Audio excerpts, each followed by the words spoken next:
নির্বাচনের আর বাকি মাত্র ৩৬ ঘন্টা, কিন্তু এখনই ফলাফল পরিষ্কার হয়ে যাচ্ছে। ফেসবুক খুললেই চোখে পড়ছে এক অভূতপূর্ব দৃশ্য। হাজার হাজার পোস্টাল ব্যালটের ছবি, যেখানে দু জায়গাতেই সিলমারা বা টিক দেওয়া। এক, মার্কা দাড়িপাল্লা। দুই, গণভোট। হ্যাঁ, এটি কোনো গুজব নয়, এটি জনগণের রায়। জনগণই আবার সেটি প্রকাশ করে দিচ্ছে। আমাদের কাছে আসা এক্সক্লুসিভ গোয়েন্দা তথ্য বলছে, পোস্টাল ব্যালটে এবার একচেটিয়া ভোট পড়েছে জামায়াতে ইসলামের পক্ষে। পরিসংখ্যানটা শুনলে চমকে যাবেন। প্রবাসী ভোট ৯০% ভোট পড়েছে দাঁড়িপাল্লায়। সরকারি চাকরিজীবী, দেশের প্রায় ৭০% সরকারি কর্মকর্তা কর্মচারী ভোট দিয়েছেন জামাতকে। যারা এতদিন বলতো সরকারি লোকজনের ভোট বিএনপির পকেটে, তাদের গালে চর মেরেছে এই পোস্টাল ব্যালট। এমনকি আর্মি, বিজিবি সহ পুলিশ প্রশাসনের কর্মকর্তারাও ভোট দিয়েছেন দাঁড়িপাল্লায়। আজ দুপুরে নির্বাচন কমিশনের ওসিভি এসডিআই প্রকল্পের টিম লিডার সালিম আহমেদ খান নিশ্চিত করেছেন, রিটার্নিং কর্মকর্তাদের কাছে পৌঁছেছে মোট ৭,৩০,০৭৩টি পোস্টাল ব্যালট। এটি একটি হিউজ নাম্বার। এর মধ্যে প্রবাসী এবং অভ্যন্তরীণ, বিশেষ করে নির্বাচনী দায়িত্বে থাকা ভোটাররা আছেন। এই ৭,৩০,০০০ ভোটই হতে পারে অনেক আসনের গেম চেঞ্জার। বিশেষ করে কুমিল্লা, ফেনী এবং চট্টগ্রামের আসনগুলোর মতো আসনে এই পোস্টাল ব্যালট ব্যাপক ভূমিকা রাখবে। আসুন হিসাবটা মিলিয়ে দেখি। প্রবাসী ব্যালট রিটার্নিং কর্মকর্তার হাতে পৌঁছেছে ৪,১৯,৯১৯টি। অভ্যন্তরীণ ব্যালট মানে বাংলাদেশে সরকারি কর্মকর্তাদের কাছে যে ব্যালট পাঠানো হয়েছে, সেখানে ৩,১০,১৫৪টি ব্যালট পৌঁছেছে। মোট ৭,৩০,০৭৩টি ভোট এখন সিলগালা করা বাক্সে। আর এর সিংহভাগই যে জামাতের বাক্সে, তা ফেসবুকের ছবিগুলোই বলে দিচ্ছে। কেন প্রবাসীরা জামাতকে বেছে নিলেন? কারণ তারা দেশের বাইরে থেকে দেখেছেন কে দেশের টাকা পাচার করে আর কে দেশের কথা বলে। সবচেয়ে বড় কথা, এই প্রবাসীদের যে ভোটাধিকার, সেটা বাস্তবায়নই করেছে জামাত। তারা দেখেছেন তারেক রহমানের লন্ডনে বিলাসী জীবন আর ডাক্তার শফিকুর রহমানের সাদামাটা জীবন। তাই ৯০% প্রবাসী তাদের আমানত অর্থাৎ ভোট দাঁড়িপাল্লায় দিয়েছেন। ৪,১৯,০০০ প্রবাসী ভোটের মধ্যে প্রায় ৩,৮০,০০০ ভোটই জামাতের, এটা আমাদের প্রেডিকশন।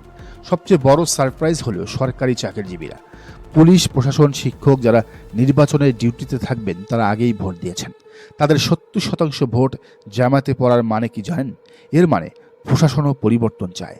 তারা আর দুর্নীতিবাজদের অধীনে কাজ করতে চায় না। তারা একটি সৎ এবং জবাবদিহিমূলক সরকার চায়। এটাই প্রমাণ করে মাঠ প্রশাসন এখন নিউট্রাল বা জামাত ঘাসে। প্রবাসী ব্যালট গ্রহণ করেছিলেন ৫,২৮,০০০, ভোট দিয়েছেন ৫,১২,০০০। কাস্টিং রেট প্রায় ৯৭%। অভ্যন্তরীণ মানে বাংলাদেশের ভোট ব্যালট গ্রহণ করেছিলেন ৫,৮০,০০০, ভোট দিয়েছেন ৫,৩৪,০০০। কাস্টিং ভোট প্রায় ৯২%। মানুষের এই বিপুল আগ্রহ প্রমাণ করে এবার মানুষ ভোট দিতে মুখিয়ে আছে। কেউ ভোট নষ্ট করতে চায় না। পোস্টাল ব্যালটের আরেকটি ইন্টারেস্টিং দিক হলো গণভোট। ফেসবুকের ছবিগুলোতে দেখা যাচ্ছে দাঁড়িপাল্লার পাশাপাশি গণভোটে হ্যাঁ অপশনে টিক চিহ্ন দেওয়া। এর মানে মানুষ জুলাই সনদ এবং রাষ্ট্র সংস্কারের পক্ষে দাঁড়িয়েছে। বিএনপির তলে তলে না ক্যাম্পেইন করলেও জনগণ তা প্রত্যাখ্যান করেছে। এই ৭,৩০,০০০ ভোট এখন রিটার্নিং কর্মকর্তাদের কাছে জমা আছে। ১২ ফেব্রুয়ারি বিকেল ৪টার পর মূল ভোটের সাথে এগুলো যোগ করা হবে। অনেক আসনে যেখানে হাড্ডাহাড্ডি লড়াই হবে, সেখানেই এই পোস্টাল ব্যালটই জয় পরাজয় ঠিক করে দেবে। আর যেহেতু এখানে জামায়াতের আধিপত্য, তাই ক্লোজ সিটগুলোতে জামাত সুবিধাজনক অবস্থানে থাকবে, যেখানে বিএনপি এবং জামাত হাড্ডাহাড্ডি বা কাছাকাছি লড়াইয়ে থাকবে। পোস্টাল ব্যালট হলো নির্বাচনের ট্রেইলার, আর ট্রেইলারের জামাত হিট। ৯০% প্রবাসী এবং ৭০% সরকারি কর্মচারীদের সমর্থন নিয়ে জামাত এখন মেইন পিকচারে। ১২ ফেব্রুয়ারি আমরা হয়তো ল্যান্ডস্লাইড ভিক্টোরি বা ভূমিধস বিজয় দেখতে পাচ্ছি। এদিকে দেখুন, তারেক রহমান ভেবেছিলেন জামাতের কর্মী সমর্থকদের গুপ্ত বলে অপমান করবেন, কিন্তু তিনি ভুলে গেছেন এটা ২৪ পরবর্তী বাংলাদেশ। জুলাই বিপ্লবে হাসিনা যখন ছাত্রদের রাজাকার বলেছিল, ছাত্ররা সেটা বুকে ধারণ করেছিল। তারা বলেছিল তুমি কে আমি কে, রাজাকার রাজাকার। আর আজ ২০২৬-এ তারেক রহমান বললেন গুপ্ত, আর মানুষ টি শার্ট বানিয়ে বুকে লিখেছে হ্যাঁ আমিই গুপ্ত। এটা তারেক রহমানের গালে জনগণের চপে ঢাকা থাপ্পড়। এই টি শার্ট পরা মানুষগুলোই পরশু মানে আগামী ১২ ফেব্রুয়ারি ভোট কেন্দ্রে আবাবিল পাখি হয়ে নেমে আসবে। আবাবিল পাখিরা যেমন আব্রাহার হাতি বাহিনীকে ধ্বংস করেছিল, ঠিক তেমনি এই গুপ্ত লেখা টি শার্ট পরা জনতা ব্যালট দিয়ে ষড়যন্ত্রকারীদের চূর্ণ বিচূর্ণ করে দেবে। তারেক রহমানের দেওয়া ট্যাগ এখন আন্দোলনের আইকনিক সিম্বল হয়ে গেছে। বিএনপি এখন বুঝছে তারা মৌচাকে ঢিল মেরেছে। ইতিহাস কিভাবে ফিরে আসে দেখুন। হাসিনা গালি দিয়ে পতন ত্বরান্বিত করেছিলেন, তারেক রহমানও গালি দিয়ে নিজের পতন নিশ্চিত করলেন। মানুষ যখন কোনো নেগেটিভ ট্যাগকে ওন করে নেয় বা ধারণ করে নেয়, তখন কোনো শক্তি তাদের দমাতে পারে না। এই টি শার্ট এখন আর কাপড় নয়, এটি প্রতিবাদের বারুদ। যাদের বিএনপি গুপ্ত বা সাইলেন্ট ভেবেছিল, তারা এখন রাজপথে সরব। কি প্রবাসী কি দেশি, সব শ্রেণী পেশার মানুষ একাট্টা। সবাই বলছে আমাদের অপমান করার জবাব আমরা 12 তারিখে ব্যালটে দেব। শুধু ঢাকা বা সমতল নয়, খবর আসছে পাহাড় থেকে। পার্বত্য চট্টগ্রামের পাহাড়ি নারীরাও এবার একাত্রা। তারা বলছে দাড়িপাল্লা দাড়িপাল্লা দাড়িপাল্লা।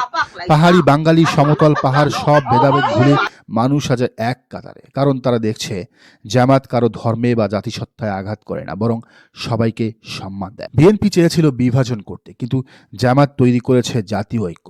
বান্দরবান থেকে টেকনাফ, সিলেট থেকে সুন্দরবন, সবখানে এখন দাড়িপাল্লার ঝড়। এই ঝড়ে বিএনপির সব ষড়যন্ত্র উবে যাবে ইনশাআল্লাহ।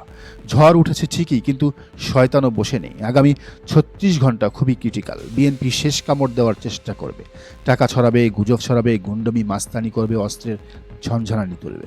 আপনাদের কাজ একটাই, ষড়যন্ত্র রুখে দেওয়া। পাড়ায় পাড়ায় পাহারা দিন, অচেনা লোক দেখলেই চ্যালেঞ্জ করুন। প্রশাসন নিউট্রাল, সেনাবাহিনী মাঠে আছে, কিন্তু আসল পাহারাদার হলো জনগণ।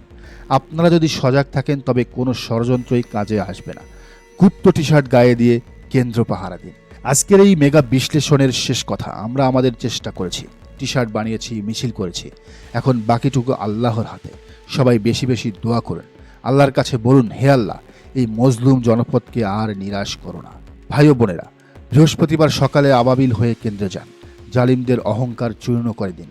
গুপ্ত ট্যাগ দিয়েই আমরা প্রকাশ্য বিজয় ছিনিয়ে আনবো ইনশাআল্লাহ। সবাইকে ধন্যবাদ। দেখা হবে বিজয়ের মিছিলে। আল্লাহ হাফেজ। বাংলাদেশ জিন্দাবাদ। দর্শক, বিষয়টিকে আপনি কিভাবে দেখছেন জানান মন্তব্যের ঘরে। আর এই চ্যানেলে নতুন হলে অবশ্যই সাবস্ক্রাইব করুন এবং বেল আইকনটি বাজিয়ে রাখুন।